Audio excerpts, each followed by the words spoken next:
Thank you so much for speaking to us today. My pleasure. Thanks for having me. I'm going to introduce you to the reporters. In fact, why don't you introduce yourselves, guys? Hi. I'm Alex. This is Sid. Hi. And this is Ivy. Nice to meet you guys. Hi. So we have a few questions for you about your exhibit on the vivid wildlights at Taronga. Yep. So, you want to look at that, Ivy? Okay. What inspired you? It's a good question.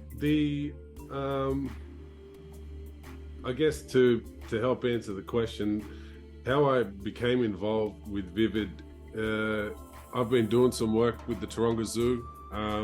They've just recently launched a new area within the zoo called Nuridea, which is an Australian-themed precinct. The intention of my involvement with that particular project was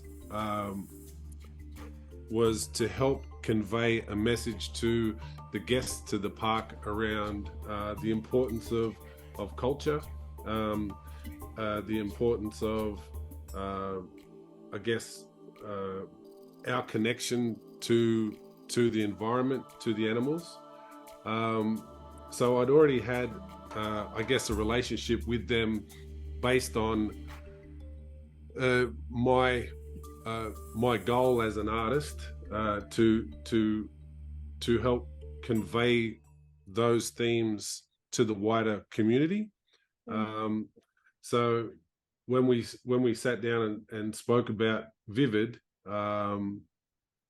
it was, my inspiration was to make sure that I continued that kind of that theme through my artwork, to share that connection to country and to culture, and as it wasn't necessarily, I think it's not necessarily inspiration, but it was more a sense of responsibility. As what I do as an artist and as a representative of my family and my people is to tell stories and share knowledge. So it was that was a big part of it. I guess the second part of the inspiration for my involvement was, a lot of the times Aboriginal culture is spoken about in kind of like an afterthought, like something that is that's a relic, that it's been and gone. But I wanted to take the opportunity to show that our culture is alive and well, and to put it on a platform that was quite different. It was quite innovative and contemporary, but I still had those traditional groundings throughout the work. Great. Have you been in? Oh, yeah, you've already answered that question. Sorry. What was your collaboration like with Nicolas Tory? Yeah, it was really. This is the first time that I've ever had my work turn into a three-dimensional object of any kind. So it was fun for me. I'm also a bit of a nerd at heart. So being explained the process of taking my artwork and then that being handed to a 3D modeler who would design the I guess the blueprint for those that were actually manufacturing the lanterns. That was, I learned a lot. It was challenging at times because as an artist who has worked in silo for the majority of my career, whenever you work in collaboration, there's a part of you that you have to relinquish control and creative control to an extent. So there were things that where normally if it was a project that I was in control of and just working by myself, that I would be able to basically have things my way. But with all collaborations, you have to work as a team. So, but I learned a lot, and it's something that I definitely want to do again. But yeah, it was a really when I first saw the final sculptures, there was the child in me came out, and it took me back to when I was when I used to create art as a kid, and the thrill that I would get out of that, seeing the finished project. I had moments of those when I was walking around a 3D sculpture of my artwork. So yeah, it was a fun and an educational experience. Great. Well, how come you can see inside the animals? Because it looks like there are some organs going through it. Yeah. So I wanted to make sure that there was a clear connection to things that I'd been taught about artwork. And so when I was younger, when I was learning about our style of artwork, the symbolism that we use in Aboriginal art, there is a purpose behind it. We don't in a traditional setting, we didn't draw pictures to make things look pretty. There was a purpose behind it.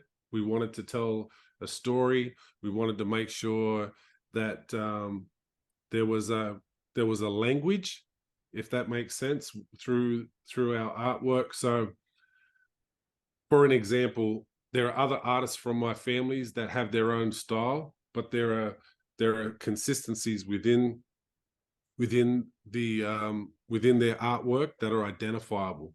And one of those things is making sure that that we represent the animals in a particular way. And one of the things that is indicative of our art style is showing the insides, because those representations were used as learning tools for young hunters, and to show what parts of the animal were used. So there was that art style, or those that symbolism, it had a real purpose. So I wanted to make sure that we had that represented in the lanterns. And that was a bit tricky, because obviously with our art, it was painted in a 2-dimensional form, and to then translate that into a 3D form, that was something that was distinctly different from the other lanterns that were on display.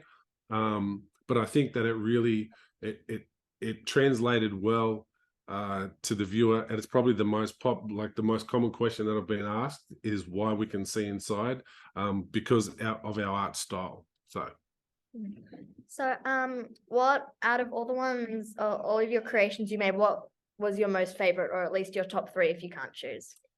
Yeah, so the possum is my family's. It's the totem from. So I live in Dubbo in the middle of New South Wales, and I live on my ancestral homelands. The totem for this area is the possum. So that was significant for me. So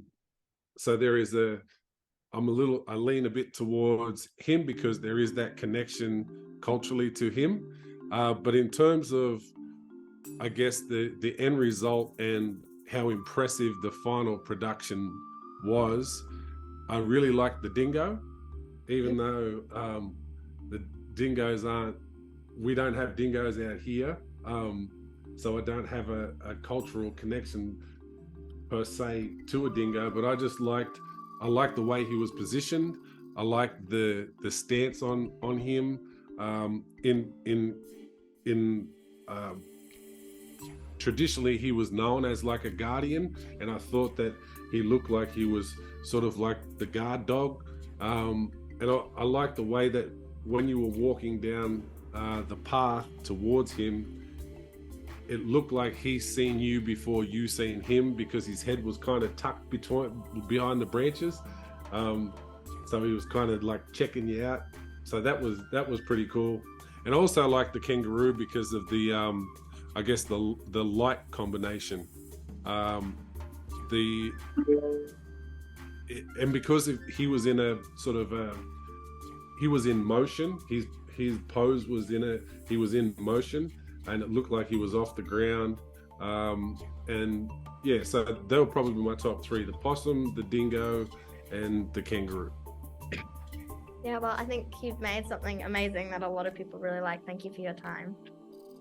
Thank you. Thanks, guys. Thanks for your interview. You're welcome. Have a nice rest of your day. Thank you, Nathan. Thank you very much. No worries. Thank you. Bye. Bye.